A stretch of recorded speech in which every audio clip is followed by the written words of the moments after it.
OK. Imaginez-vous que vous devez rendre un travail là.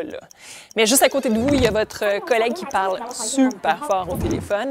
Puis dans la cuisine, vous entendez le four au micro-ondes. Ah! Sur votre téléphone, notification. En fait, c'est juste impossible pour vous de vous concentrer, de structurer vos idées. Tout se bouscule dans votre tête. Ça peut être un défi quotidien pour ceux qui ont un trouble du déficit de l'attention, le fameux TDA. TDAH quand ça vient avec de l'hyperactivité. C'est un problème neurologique souvent transmis génétiquement. Et le nombre de Québécois adultes qui ont reçu un diagnostic n'a jamais été aussi élevé.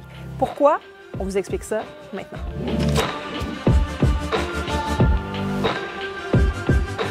On estime que 4,4 % de la population adulte est atteinte d'un TDAH.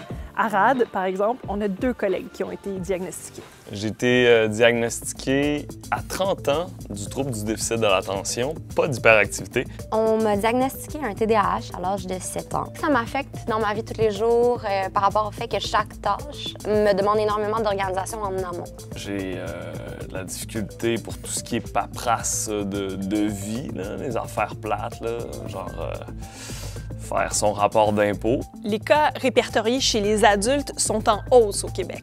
Et les chiffres les plus intéressants pour bien le comprendre proviennent du régime public d'assurance médicaments qui représente environ 50 % des Québécois. Parmi eux, on a compté entre 2014 et 2015 plus de 86 000 personnes âgées entre 18 et 25 ans ayant reçu un diagnostic à vie de TDAH. C'est 4 fois plus qu'en 2006-2007.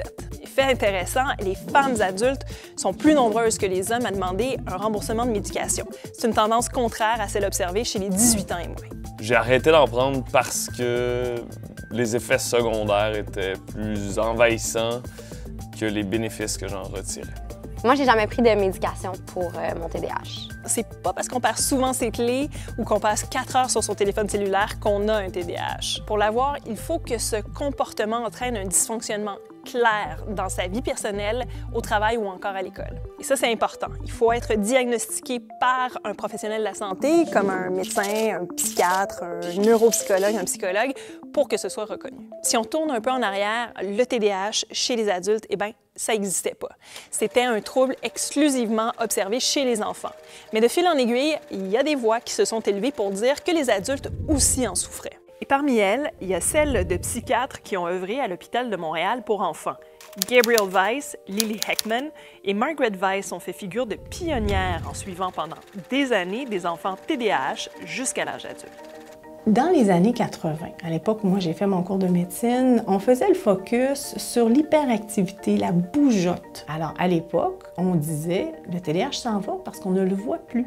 Elle, c'est la psychiatre Annick Vincent, une des premières à s'intéresser au TDAH chez les adultes. Elle a d'ailleurs publié des livres sur le sujet.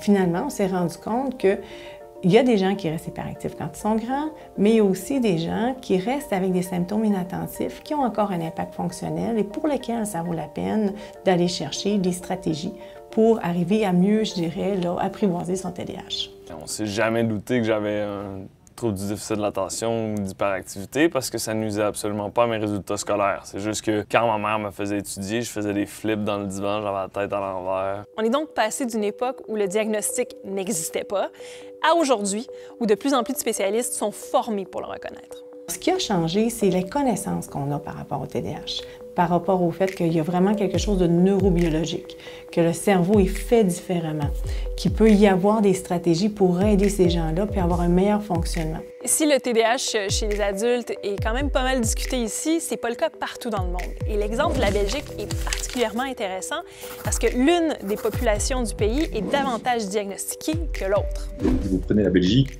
il y a environ on va dire quoi, 6,5 millions de néerlandophones et on va dire 4,5 millions de francophones environ. Mais vous avez 20% de ce médicament qui est vendu du côté francophone et 80% du côté néerlandophone. Il y a 15 ans, c'était comme ça l'est toujours aujourd'hui. Et moi, j'ai toujours dit, soit c'est les francophones qui sous-diagnostiquent, soit c'est les néerlandophones qui surdiagnostiquent. Et ça peut être un peu les deux aussi. Hein, voilà. La crainte de surmédication et de faux diagnostics est une question récurrente abordée par les médias, mais aussi par la communauté scientifique. L'Université du Michigan évalue qu'environ 1 million d'enfants américains auraient reçu un faux diagnostic. On aurait tendance à confondre immaturité et TDAH chez les plus jeunes enfants d'une classe. De toute façon, pour Annick Vincent, l'inquiétude réside ailleurs. Moi, j'ai une inquiétude, l'accessibilité. L'accessibilité à un diagnostic adéquat. L'accessibilité à des stratégies de traitement non pharmacologiques. L'accessibilité à une bonne éducation sur le TDAH. L'accessibilité à un traitement pharmacologique quand on a besoin. L'accessibilité à l'équipe qui va t'aider à harnacher ton TDAH. Et c'est pas juste le médecin qui peut faire ça. On parle beaucoup d'une approche multidisciplinaire. Je suis présentement accompagnée par un psychologue, mais je suis pas allée chercher cette aide-là dans le cadre de mon TDAH.